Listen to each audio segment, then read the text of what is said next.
और गोविंद ने एक बहुत सुंदर गोपियों को कथा सुनाई कि देखो, एक जो है किसान था और वह किसान कृषि के कार्य से नित्य जाता था। एक दिन क्या हुआ, घर वापस लौटकर आया, थक गया था। उसकी पत्नी बैठी हुई थी तो उसने उसके गोद में सिर रख दिया। सिर रखा, थका हुआ था, उसकी नींद लग गई। तो एक उसका छोटा सा बालक भी था, 4-5 वर्ष का।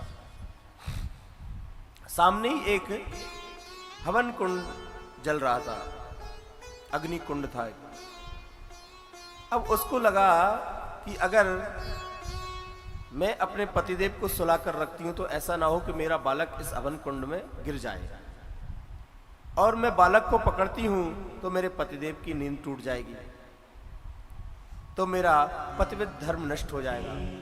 अब धर्म संकट में पड़ी है कि बालक को रोकूं या पतिदेव को उठाऊं। इतना विचार कर रही थी, निर्णय नहीं कर पाई। इतने में क्या होता है, वह बालक उस हवन कुंड में गिर गया।